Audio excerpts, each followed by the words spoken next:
অনেকটা কি আসলে এরকম হয়ে গেল যে যার জন্য করিচুরি সেই বলে চোর? কথা বলছি সাংবাদিক ইলিয়াস এবং পিনাকি ভট্টাচার্যকে নিয়ে।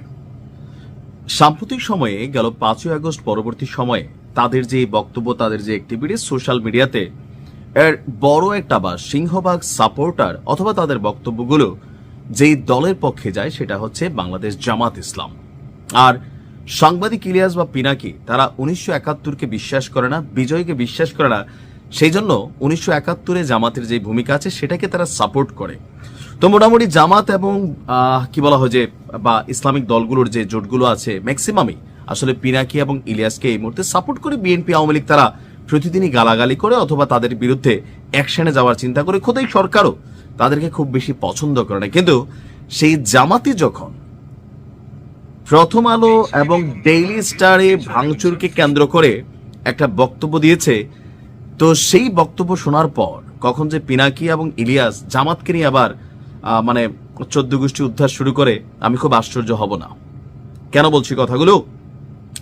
প্রথম আলো এবং ডেইলি স্টার এই দুইটা প্রতিষ্ঠানের বিরুদ্ধে সরকার পতনের পর থেকেই জিয়াফত বিভিন্নভাবে সোশ্যাল মিডিয়াতে স্টেটাস, জনমত, জিয়াফতকর জাতি সর্বোচ্চভাবে একটা ভয় দেখানোর চেষ্টা করেছিল সাংবাদিক ইলিয়াস এবং পিনাকি। দীর্ঘদিন যাবৎ তারা যে কাজটা করতে পারেনি, ওসমান হাদির মৃত্যুর পর তাদের আহ্বানে সেই ঘটনা কিন্তু ঘটে গেছে। অর্থাৎ প্রথম আলো এবং ডেইলি স্টারের যে অফিসে ভাঙচুর, লুটপাট যেই ঘটনাগুলো ঘটেছে, সেই ঘটনাগুলোর মূল যিনি খলনায়ক তিনি হচ্ছেন সাংবাদিক ইলিয়াস এবং পিনাকি ভট্টাচার্য। আর যখন সে ডেইলি স্টার এবং প্রথম আলোতে হাত দেওয়ার পরে জামাতের খুবই ঊর্ধ্বতন একজন নেতা, যিনি জামাত ইসলামের সহকারী সেক্রেটারি জেনারেল এহসানুল মাহবুব জুবাইর ভাই যে বক্তব্য দিয়েছে, সেই বক্তব্যে ইলিয়াস এবং পিনাকির বিরুদ্ধেই জামাতের অবস্থান স্পষ্ট হয়েছে। প্রথম আলো এবং ডেইলি স্টার কার্যালয়ে যারা হামলা চালিয়েছে এবং আগুন দিয়েছে, এই ঘটনাটা স্বাভাবিক ঘটনা হিসাবে দেখছে না জামাত ইসলাম। তারা মনে করছে যে আগামী জাতীয় সংসদ নির্বাচনকে ভণ্ডুল করার জন্য, প্রশ্নবিদ্ধ করার জন্য একটি চক্রান্ত এবং ষড়যন্ত্র রচিত হচ্ছে।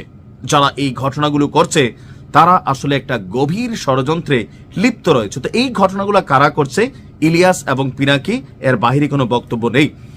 প্রথম আলো এবং ডেইলি স্টার কার্যালয়ে হামলা ও আগুন দেওয়া এবং সম্পাদক পরিষদের সভাপতি নিউজ সম্পাদক নুরুল কবিরকে হেনস্থার প্রতিবাদে একটা প্রোগ্রামের আয়োজন করা হয়েছিল। সেই সভায় সংহতি জানাতে এসে জামাতের এই নেতা এমন বক্তব্য দিয়েছেন। তো তিনি বলছেন, আমি মনে করি যে রাষ্ট্রের চতুর্থ স্তম্ভ আমাদের প্রত্যেকের অস্তিত্বের সঙ্গে জড়িত।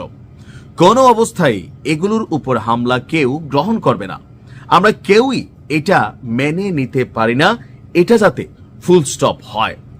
বিগত সরকারের সময় গণমাধ্যমের উপর হামলার প্রসঙ্গ তুলে জামাতের এই নেতা বলছেন, অন্তর্বর্তী সরকারের দায়িত্ব অনেক বেশি, তারা সেই দায়িত্বটি পালন করতে ব্যর্থ হয়েছে।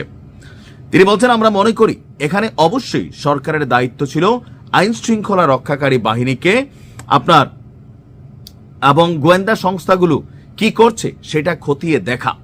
পতিত স্বৈরাচার তার সব শক্তি নিয়ে এখনো সক্রিয় আছে বলে উল্লেখ করেন। তিনি বলছেন যে এই কাজের সঙ্গে কে বা কারা জড়িত, আমরা প্রত্যেকেরই নিজের জন্য, দেশের জন্য, জাতির জন্য, আমাদের সামনে এগিয়ে যাওয়ার জন্য এটি চিহ্নিত হওয়া উচিত। তাদেরকে আইনের মুখোমুখি করা উচিত।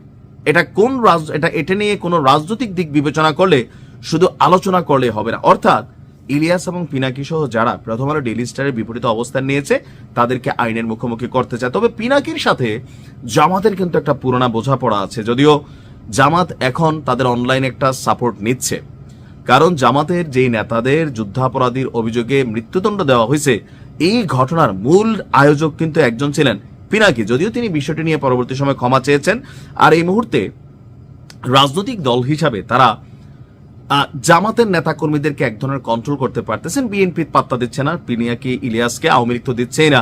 এমনকি ব্যারিস্টার ফুয়াদ তিনিও কিন্তু সাংবাদিক ইলিয়াস এবং পিনাকির নাম মুখে না আনলেও গতকালকের এক বক্তব্যতে এটা কিন্তু স্পষ্ট করেছেন যে ভারতীয় কমিশনের উপর যদি কেউ হাত তোলে, কেউ যদি ফেসবুকে স্ট্যাটাস দিয়ে এই ধরনের আহ্বান জানায়, সেগুলোর বিরুদ্ধে রুখে দাঁড়াতে হবে। অর্থাৎ আস্তে আস্তে পিনাকি এবং ইলিয়াস তারা দুজনেই তাদের যে সমর্থক গোষ্ঠী রাজনৈতিকভাবে যাদেরকে মোটামুটি এবার নেতৃত্ব দিচ্ছিলেন সেই জায়গাগুলো হারিয়ে ফেলছেন। দিন শেষে যে দলটা বাকি ছিল জামাত ইসলাম, সেই দলটাও তাদের অবস্থান প্রকাশ করেছে।